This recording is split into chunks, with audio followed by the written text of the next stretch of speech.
हे पीप, কেমন আছো তোমরা? सो दोस्तों, आज हम देखने वाले हैं फेयर स्ट्रीट पार्ट 3 1666, जो कि fair street movie trilogy series की तीसरी और आखिरी पार्ट है। यानी कि आपको इसमें उन सारे अनआंसर्ड सवालों के जवाब मिल जाएंगे जो पहले दो पार्ट्स देखने के बाद आपके मन में रह गए थे। अगर आपने अभी तक इसके पहले दो पार्ट्स को नहीं देखा है तो आप जाकर प्लीज पहले उन दोनों पार्ट्स को देख लो, वरना आपको आज की वीडियो कुछ खास समझ नहीं आएगी। मैंने उन दोनों पार्ट्स को ही ऑलरेडी एक्सप्लेन कर रखा है, जो आपको ऊपर आई बटन पे डिस्क्रिप्शन में सबसे ऊपर एंड कमेंट सेक्शन में पिन मिल जाएगा। आज आगे इन दिस वीडियो मैं आपको फेयर स्ट्रीट पार्ट 3 1666 मूवी के स्टोरी को कंप्लीटली नैरेट करने की कोशिश करूंगा। And yes, obviously please video को एंड तक पूरा देखा करें ताकि आप हमारे शाउट आउट सॉल में पार्टिसिपेट कर पाए, जो कि हर वीडियो के एंड में आती है। खैर, सो फॉर नाउ वक्त और ज़ाया ना करते हुए without any further due, let's begin.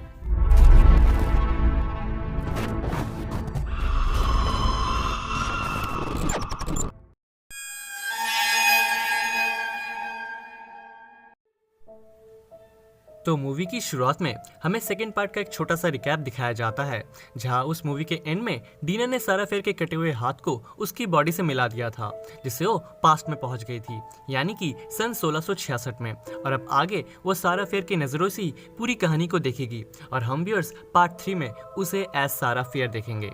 Now 1666 में शेडी साइड एंड सनीवेल एक ही था, जिसे यूनियन के नाम से जाना जाता था। एंड हम वहाँ उन सारे कैरेक्टर्स को भी देख पाते हैं जिन्हें हमने इस मूवी के पहले दो पार्ट्स में भी देख रखा है। लाइक डीना का भाई जॉस सन 1666 में सारा फेयर का भाई था एंड उसका नाम था हेनरी। डीना की बेस्ट फ्रेंड केट थी लिजी, उसका दोस्त साइमन था आइजैक। सेकेंड पार्ट की जिगी एंड सिंडी थी कॉन्स्टेंट एंड एबिगेल। डीना की लवर सैम थी हैना मिलर एंड ये दोनों सन 1666 में भी लवर्स ही थे। इसके अलावा सिंडी का बॉयफ्रेंड टॉमी इस पार्ट में मैट थॉमस है एंड शेरिफ निक गुड है सोलोमन गुड। और यहाँ मैं और चीज ये भी बता दूं कि ये सभी उन कैरेक्टर्स के पूर्वज है जिन्हें हमने इनके पहले दो पार्ट्स में देख रखा है, और इसलिए ही इन सभी के चेहरे एक दूसरे से मिलते जुलते हैं। खैर, ना अब आगे सारा फेयर एक न्यू बॉर्न पिगलेट को यूनियन से बाहर जंगलों में सोलोमन गुड को देने जाती है, जहां हमें ये पता चलता है कि फॉर सम रीजन सोलोमन की पहली बीवी और बच्चे की डेथ हो गई थी एंड अब सारा फेयर से उसकी शादी की बात चल रही थी, क्योंकि वो बेहद ही शरीफ एंड अंडरस्टैंडिंग आदमी था। यहाँ हमें आगे ये भी पता चलता है कि आज रात यूनियन के सभी टीनेजर्स जंगल में पार्टी करने का प्लान कर रहे थे, जहाँ नशे के लिए सारा, लिजी एंड हैना किसी तरीके की नशीली बेरीज लेने जंगलों में विडो मैरी के घर जाते हैं, जिससे सब विज बुलाते थे, क्योंकि सबका मानना था कि वो काला जादू वगैरह करती थी एंड इसलिए उसे यूनियन से बाहर रखा गया था। उसके घर जाकर सारा को वहाँ काफी अजीबो गरीब चीजें दिखती है एंड एक बुक भी मिलती है जिसमें डेविल को कैसे बुलाया जाए ये सब चीजें लिखी हुई थी। नाउ सारा उस बुक को पढ़ी रही थी कि तभी उधर विडो मैरी आ जाती है, जो कि और कोई नहीं बल्कि पार्ट 2 की नर्स मैरी लेन की पूर्वज थी, यानी कि रूबी लेन की मॉम। यहाँ विडो मैरी उन तीनों को ही वहाँ से डांट कर भगा देती है, but Lizzie at any how उन नशीले बेरीज को चुरा ही लेती है।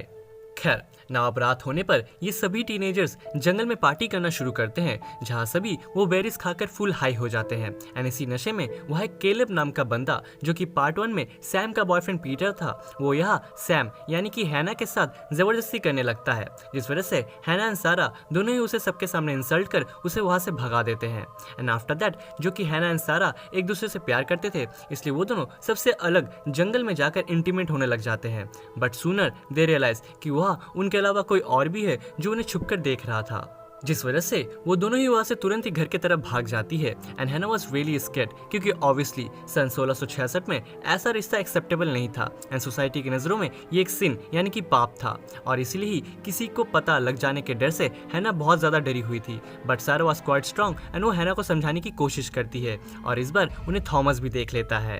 खैर, नाउ नेक्स्ट डे मॉर्निंग सारा अपने डॉग को हर जगह ढूंढ रही थी कि तभी उसके पास हैना आती है एंड वो कहती है कि उसके डैड, जो कि उस गांव के पादरी थे यानी कि पास्टर साइरस मिलर, उन्हें कुछ हो गया है एंड वो सडनली थोड़ा अजीब बिहेव कर रहे थे। हम व्यूअर्स देखते हैं कि पास्टर अकेले में ही कुछ बड़बड़ा रहे थे एंड उन्हें कोई पुकार भी रहा था, और उनके आसपास कई सारी मक्खियां भी भिन भिना रही थी, विच क्लियरली मीन्स कि अब वो पोजेस्ड हो चुके थे। इसके अलावा आज सुबह से ही यूनियन में सारे खाने की चीजें अपने आप ही सड़ जा रहे थे एंड कुएं का पानी भी पॉइजन हो गया था, क्योंकि उसमें सभी को सारा की डॉग की डेड बॉडी मिलती है, जिसे सारा सुबह से ढूंढ रही थी। नाउ इतना सब कुछ कम नहीं था तो थॉमस वह यूनियन में सभी को ये चिल्ला चिल्ला कर बता देता है कि कल रात उसने हैना एंड सारा को अकेले में देखा था, जिससे सभी लोग हैना एंड सारा को अजीब निगाहों से देखने लगते हैं। एंड हैना की मॉम गुस्से में सारा को अपने घर से बाहर निकाल हैना को घर में लॉक कर देती है। एंड इन घटनाओं की वजह से हैना एंड सारा को यही लगता है कि इंटीमेट होके उनसे गुनाह हो गया था, जिस वजह से उनकी लैंड अब कर्स हो गई थी।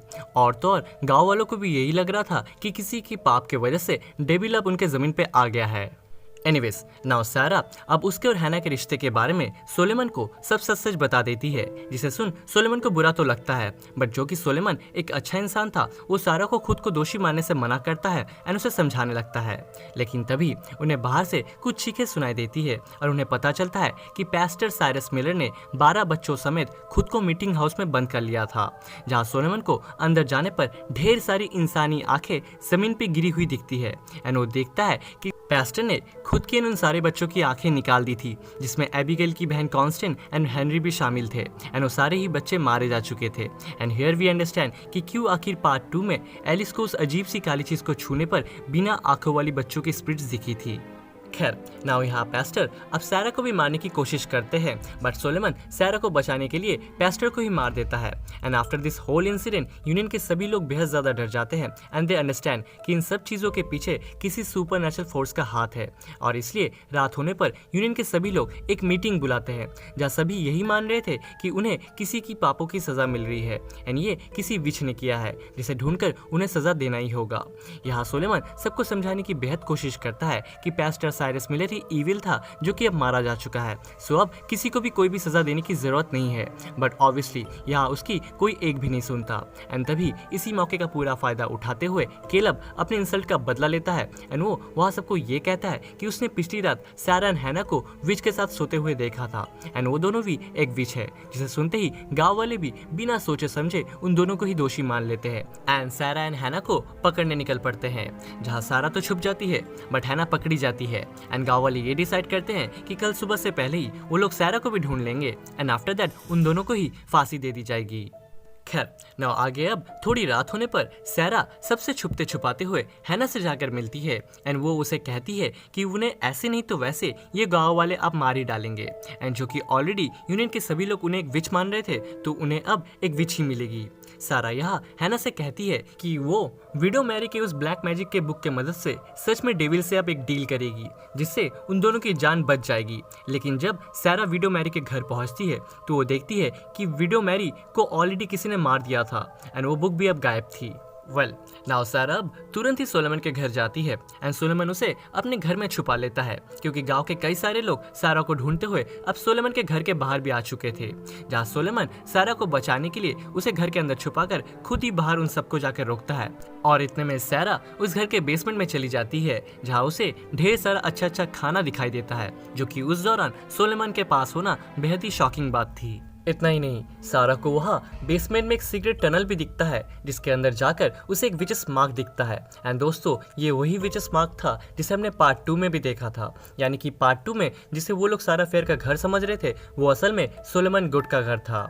एनीवेज सारा वहाँ देखती है कि उस विचेस मार्क के आसपास किसी तरीके का सैटेनिक रिचुअल किया गया था एंड वो ब्लैक मैजिक वाली बुक भी उधर ही रखी हुई थी, विच क्लियरली मीन्स कि ये सब कुछ सोलेमन गुड ने किया था। दरअसल दोस्तों उस रात जंगल में सारा एंड हैना को किसी और ने नहीं बल्कि सोलेमन ने ही देखा था, जिससे वो बिल्कुल टूट गया था, क्योंकि सारा से जल्दी उसकी शादी होने वाली थी और इसलिए गुस्से में आकर उसने विडो मैरी को मार उनकी बुक चुराई एंड उस बुक के मदद से उसने डेविल को इनवाइट किया और उससे एक डील की, जिसके तहत सोलेमन डेविल को टाउन में से किसी एक इंसान का नाम देगा, जिससे डेविल पोजेस कर कई लोगों को उससे मरवा कर उनके सोल्स को अपने साथ ले जाएगा और बदले में सोलेमन को अच्छा खाना, पावर एंड पैसा जनरेशंस तक मिलता रहेगा। और इसलिए सोलेमन ने पहला नाम दिया पास्टर साइरस मिलर का, जिसका नाम हम वहाँ वॉल स्टोन पे भी देख पाते हैं, जो कि सबसे पहला नाम था। खैर ना वहाँ टनल्स में अब सोलेमन भी आ जाता है एंड जो कि सारा अब सब कुछ सच जान चुकी थी, इसलिए सोलेमन उसे अपने तरफ करने की कोशिश करता है, बट सारा उसे साफ इनकार करते हुए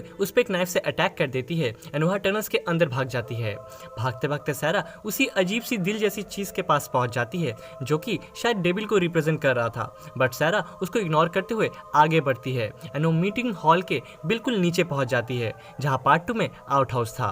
यहाँ सारा तुरंत ही ऊपर की तरफ चढ़ने की कोशिश करती है, बट तभी वहाँ सोलेमन आके उस पर अटैक कर देता है, जिसमें सारा का एक हाथ कट के वही पत्थरों में गिर जाता है। एंड वही से पार्ट 2 में एलिस को वो हाथ मिला था। एंड इसका मतलब ये भी था कि अब तक पार्ट 1 एंड 2 में हमने जितना भी सारा फेयर के बारे में सुना था वो सब बिल्कुल झूठ था एंड असली दोषी कोई और ही था। वेल नाउ सारा एट एनी हाउ उस केव से मीटिंग हॉल में तो आ जाती है, बट इससे पहले कि वो किसी को कुछ भी बता पाती, उधर सोलेमन आके सारा को पकड़ सबके सामने ये बोलता है कि उसने फाइनली विच को पकड़ ही लिया, जिससे गांव वाले तुरंत ही सारा एंड हैना को फांसी से लटकाने के लिए ले जाते हैं।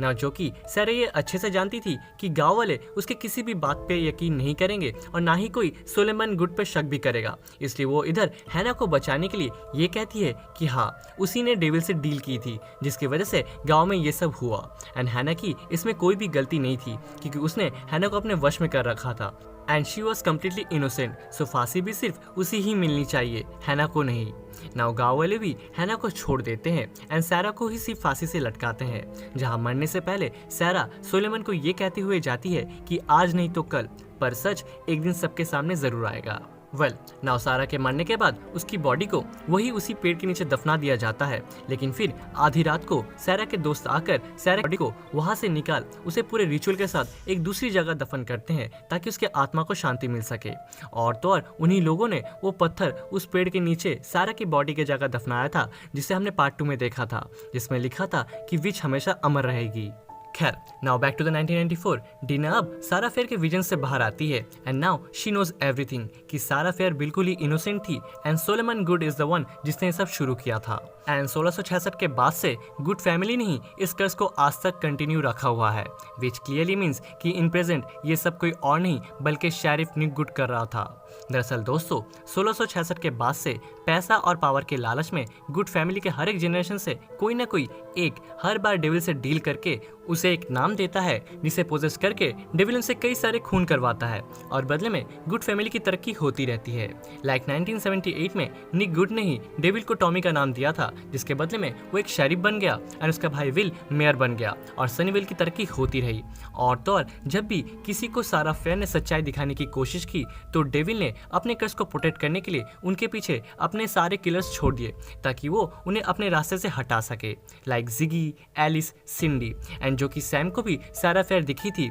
इसलिए उसके पीछे भी किलर्स पड़े हुए थे। बट जब वो मर के वापस से जिंदा हो गई तो शेरिफ निक गुड ने डेविल को उसका नाम ही दे दिया, जिस वजह से वो पोजेस्ड हो गई। एंड ऐसा उसने सी वर्मन यानी कि जिगी के साथ इसलिए नहीं किया क्योंकि वो उसे सच में पसंद करता था। मतलब जो कि डीना भी अब सारा सच जान चुकी थी, तो ये क्लियर था कि अब वो सारे किलर्स अब उसके पीछे भी आएंगे उसे मारने के लिए।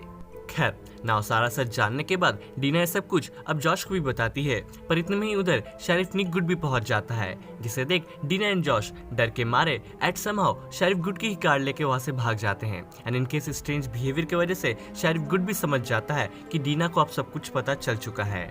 एनीवेज नाउ यहाँ डीना एंड जॉश तुरंत ही सी बर्मन यानी कि जिगी के पास जाके उसे निक की सारी सच्चाई बताते हैं, जिसे सुन जिगी को बेहद बुरा तो लगता है, बट दे डिसाइडेड कि इस कर्ज को हमेशा के लिए खत्म करने के लिए उन्हें निक गुड को मारना ही होगा, जिससे गुड फैमिली की ये लाइन इधर ही रुक जाएगी और इस कर्ज को कोई और आगे नहीं ले जा पाएगा। वेल नाउ ये तीनों पोजेस्ड सैम को लिए शेडी साइड मॉल में पहुंचते हैं, जहां जॉश इनके साथ फर्स्ट पार्ट वाले मार्टिन को भी बुला लेता है इनके मदद के लिए, जिसे जॉश ने जेल से भागने में मदद की थी।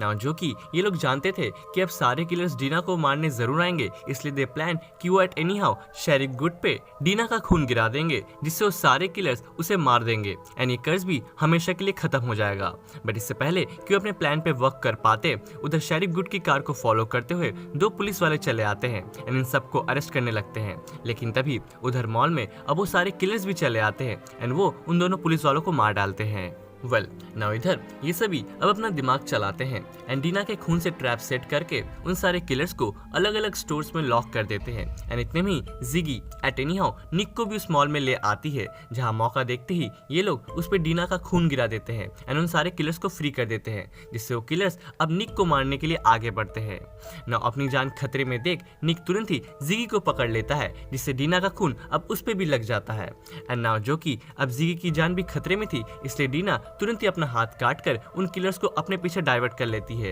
एंड इतने में ही मौका देख निक वहां से एक रूम में भाग जाता है, जहां उसके पीछे डीना भी उस रूम में जाती है एंड डीना के पीछे पोजेस्ड सैम। और दोस्तों, ये वही रूम था जहाँ सन 1666 में मीटिंग रूम था, 1978 में mess hall and in present 1994 में शेडीसाइड मॉल, यानी कि उस रूम से भी उस गुफा तक जाने का रास्ता था जो हम पार्ट 1 और 2 में देख चुके हैं। नाउ यहाँ बाहर मॉल में अब जिगी, जॉश एंड मार्टिन भी अपना दिमाग चलाते हैं एंड वो डीना का खून अब उन सारे किलर्स के ऊपर ही गिरा देते हैं, जिससे वो किलर्स अब एक दूसरे को ही मार डालते हैं। एंड यहाँ दूसरी तरफ उस गुफा में पोजेस्ड सैम डीना पे हमला कर देती है, but Deena at any how again उसे मार के बेहोश कर देती है, जिससे वो सैम से तो बच जाती है। बट तभी निक एक नाइफ से डीना पे हमला कर देता है एंड वो लगभग अब उसे मारने ही वाला था, लेकिन तभी डीना निक के हाथ को उस अजीब सी दिल जैसी चीज पे रखती है, जिससे निक को पास्ट के सारे किलर्स एंड विक्टिम्स के विजन्स आने लगते हैं, जिससे निक बहुत ज्यादा डर जाता है एंड उसे अब रियल में सारा फेयर दिखती है,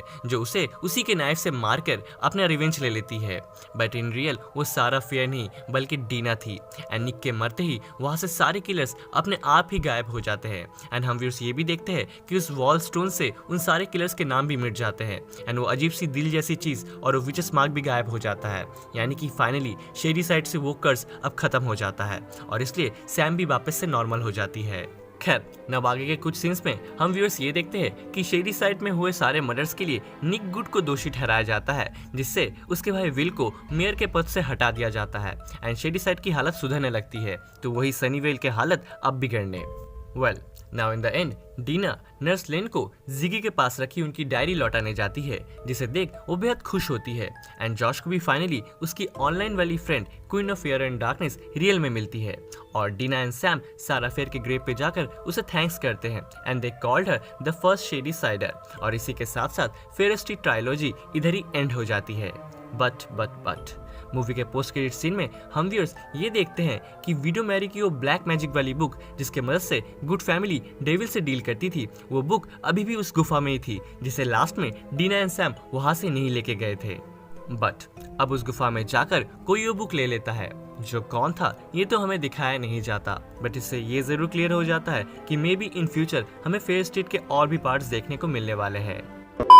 सो दैट्स इट फ्रेंड्स, आज के लिए बस इतना ही। न अगर आपको ये एक्सप्लेनेशन जरा सी पसंद आई हो तो देन प्लीज इसे एक लाइक एंड अपने दोस्तों के संग शेयर जरूर कीजिए एंड इफ अगर आप इस चैनल पे नए हो और मेरी आवाज पहली बार सुन रहे हो then please do subscribe and hit that bell icon, ताकि ऐसी इंटरेस्टिंग मूवीज की एक्सप्लेनेशन आप कभी भी मिस ना करें। So don't forget to subscribe, वरना यू नो ना मात्रा नहीं पाप लगाएगी। Now come to the today shout out. तो आज का हमारा शाउट आउट जाता है अंजलि राय को, जिन्होंने हमारे पिछले वीडियो के सवाल के सही जवाब को सबसे पहले दिया था। So today shout out goes to Anjali Rai. Now आज का हमारा शाउट आउट सवाल ये है कि मैंने इस वीडियो में कितनी बार स्यारा नाम का उपयोग किया है। आपको इसका जवाब हमें नीचे कमेंट बॉक्स में कमेंट करके बताना है। सबसे पहले सही जवाब देने वाले को अगले वीडियो में शाउट आउट मिलेगा। खैर, नाउ तब तक के लिए मिलता हूँ मैं आपसे नेक्स्ट वीडियो में। Till then help others, spread love and piece.